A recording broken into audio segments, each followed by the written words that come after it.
Initially, at the beginning, I really didn't know how to get help. I didn't have anybody to turn to. There's always a challenge. Every day, I'm challenged to be the very best that I can possibly be to help them get through their day.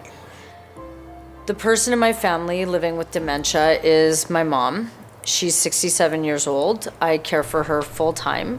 I didn't have any clue what Alzheimer's was like. And when I found out online that it was a terminal illness, now that was pretty shocking for me.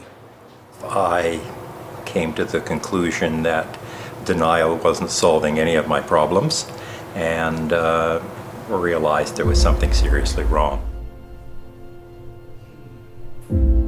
The recommendation was made that she go into full-time residential care. I've accepted the reality of what Alzheimer's and the dementias are, and will support and be with her until the end.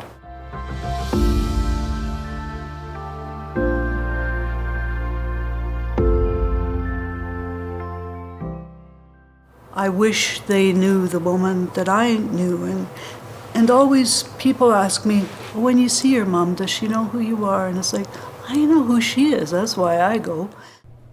So I love being able to give them a warm blanket, give them their cup of tea the way they like it, and just be comforting. What I love about my role as a care aide is being able to go to work and see the same faces every day, and I've built some relationships with some of the residents. Working with folks that are dealing with a dementia-based behaviors is what I've gravitated towards over the last 10 years of my career.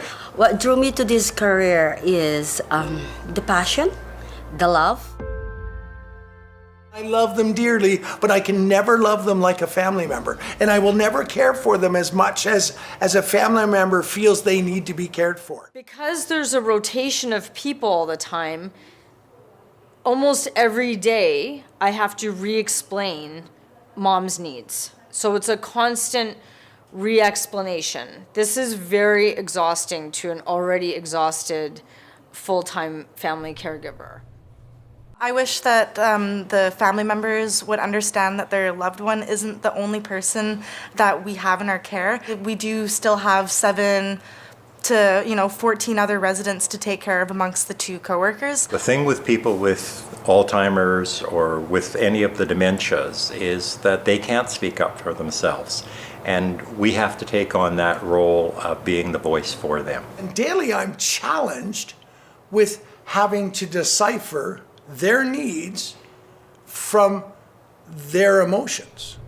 Sometimes it's not a verbal, they're not able to verbalize that for me. So they're wearing their emotions on their sleeves, as they say, as we're trying to be detectives and decipher what it is this person needs, what the unmet need is that's creating this emotional crisis that we're finding them in. My client actually told me that I want to die. If you hear that as a worker, it's very painful.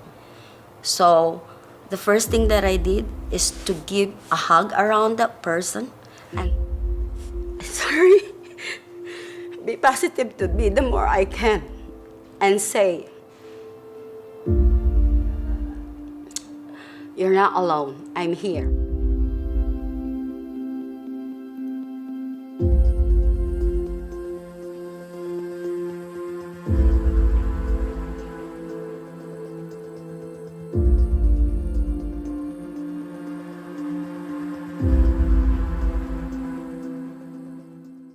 I made it important for me that I would get to know every person's name who was looking after my wife and also hear their story because I cared about them and their hearts, not just their job that they had to do. The workers that do work with mom now that I have success with and that mom has success with and that they have success in their working relationship, they do not take things personally. They go with the flow. They understand that it's a wave and you ride it. And that is a definite game changer. The person is not really up for the assistance that I'm trying to offer. But that leaves the poor loved one looking at us like, wait a second, I need you to care for my loved one. That's why you're here. And so at that point, it becomes an education moment. And we are going to assist the person, but we're going to do it as a team. But if we don't explain that to our poor family members, they're left thinking, well, what kind of place is this?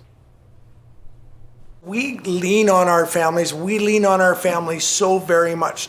They just bring this calm, this familiarity. Have in the back of your mind that they are putting their loved one in the care of someone that they don't really know. I knew that I was having to let go of being her caregiver. I had to hold loosely in my hands her care. I would like, I guess, to know as much as I can about how she's doing. Like all relationships, you have to sit down with the staff and say, first of all, something's bothering me, and secondly, how do we resolve it? And I don't think you can be defensive. And if we're doing our job properly and we're loving and compassionate and kind and respectful and actively listening to what these folks are saying or even showing us, then I find that most of the behaviors, if not all, are dealt with long before it becomes a behavior. Well, let's work together. Let's make this work, because in my mind, it's not about me and it's not about them, it's about my wife. That's the only one that counts. I wrote a manual that talked about us falling in love, getting married. It talked about our family. It also talked about the food she liked, what she didn't like. I was really surprised that the entire staff at that point had actually read the manual.